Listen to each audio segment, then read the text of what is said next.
Salut à toutes et à tous. Aujourd'hui, on va s'intéresser à une science un peu secrète, presque invisible, mais qui, pourtant, maintient littéralement notre monde debout. Je parle bien sûr de l'assemblage métallique. C'est le secret qui se cache derrière, presque tout ce qu'on construit, que ce soit les gratte-ciels immenses ou la voiture qu'on prend tous les jours. Oui, c'est une bonne image, ça. Imaginez un peu, chaque pont, chaque avion, chaque bateau. En fait, c'est comme un immense puzzle, mais en métal. Et la vraie question, le vrai défi, c'est comment on fait pour que toutes ces pièces s'emboîtent parfaitement avec une force qui résiste à tout. Eh bien, c'est ça, tout l'enjeu de l'assemblage métallique. Alors, pour bien comprendre, repartons de la base. Avant même de parler des techniques compliquées, posons-nous la question toute simple, ça veut dire quoi, au fond, assembler du métal? Bon, la définition officielle, c'est ça. L'ensemble des techniques pour unir des pièces de métal et créer une structure qui tient la route. Ça a l'air simple dit comme ça, mais attention, on ne parle pas de mettre un point de colle, non. L'enjeu, c'est de créer quelque chose qui peut encaisser des forces absolument énormes. Parce que, au final, assembler, ce n'est pas juste connecter deux trucs. Non, le but, c'est d'assurer ce qu'on appelle la continuité mécanique.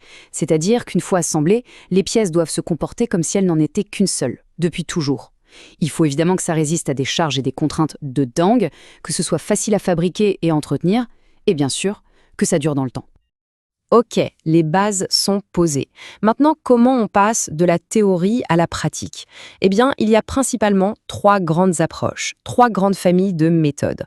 On pourrait les résumer comme ça, le feu, la force et la flexibilité. Mais attention, avant de se jeter là-dedans, il y a une distinction fondamentale à faire. C'est vraiment la première question à se poser. Est-ce qu'on veut un assemblage permanent, où les pièces sont liées pour de bon, ou alors un assemblage démontable qu'on peut monter et démonter quand on veut? C'est 2 mondes complètement différents. Alors commençons par la méthode du feu, le soudage. Là, le principe est assez dingue, c'est presque de la magie. On va chauffer les bords des pièces de métal jusqu'à ce qu'ils fondent, littéralement, ils se mélangent et en refroidissant, hop, ça ne forme plus qu'un seul et unique bloc. Que ce soit à l'arc, en MIG, MAG, TIG ou même au laser, c'est la solution pour une fusion totale et une étanchéité parfaite. Maintenant, à l'opposé complet, on a la flexibilité, le boulonnage. Alors là, rien à voir. Pas de chaleur, pas de fusion. On utilise tout simplement des vis, des boulons, des écrous pour serrer les pièces les unes contre les autres. L'avantage, il est énorme, c'est que c'est démontable. C'est vraiment la technique parfaite pour les charpentes de bâtiments ou les ponts, des structures qui peuvent avoir besoin d'être modifiées. Et enfin, la troisième grande méthode, celle de la force, le rivetage.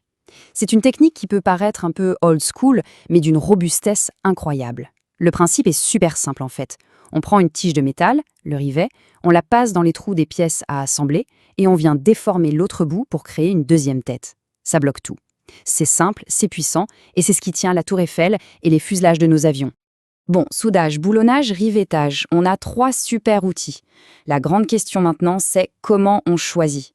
Eh bien, évidemment, ça ne se fait pas au pif. Le choix dépend entièrement de ce qu'on veut construire, de la mission de la structure. Chaque méthode a vraiment son domaine de prédilection. Prenons des exemples. Pour un pipeline qui doit être parfaitement étanche, pas le choix. C'est soudage obligatoire. Pour la charpente d'un immeuble où il faut de la modularité, le boulonnage est roi. Et pour un avion qui encaisse des vibrations de folie à chaque vol, la fiabilité et la robustesse du rivetage, c'est tout simplement vital. On voit bien que ce choix, il est absolument crucial. En fait, c'est ce qui va définir l'ADN de la structure. Est-ce qu'elle sera modifiable? Est-ce qu'elle sera ultra résistante? Est-ce qu'elle est faite pour durer 100 ans? Une erreur à ce niveau-là et les conséquences peuvent être catastrophiques.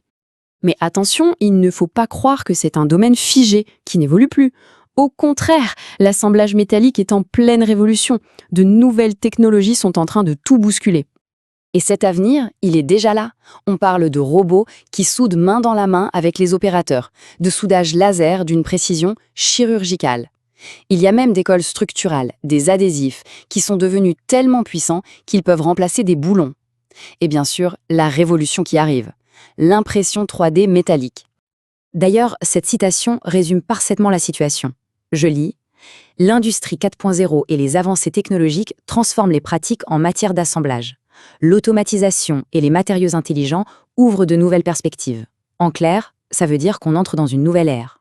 Les matériaux intelligents, ce n'est plus la science-fiction. Ça repousse vraiment les limites de ce qu'on pensait possible. » Et tout ça, ça nous amène à une dernière question, une question un peu folle. Avec l'impression 3D métal, on peut créer des pièces hyper complexes, d'un seul bloc. Du coup, la notion même d'assemblage, est-ce qu'elle ne pourrait pas disparaître un jour? Alors les grandes structures de demain, est-ce qu'on continuera de les construire pièce par pièce ou est-ce qu'on va tout simplement les imprimer? Je vous laisse là-dessus. Merci d'avoir suivi et à très bientôt.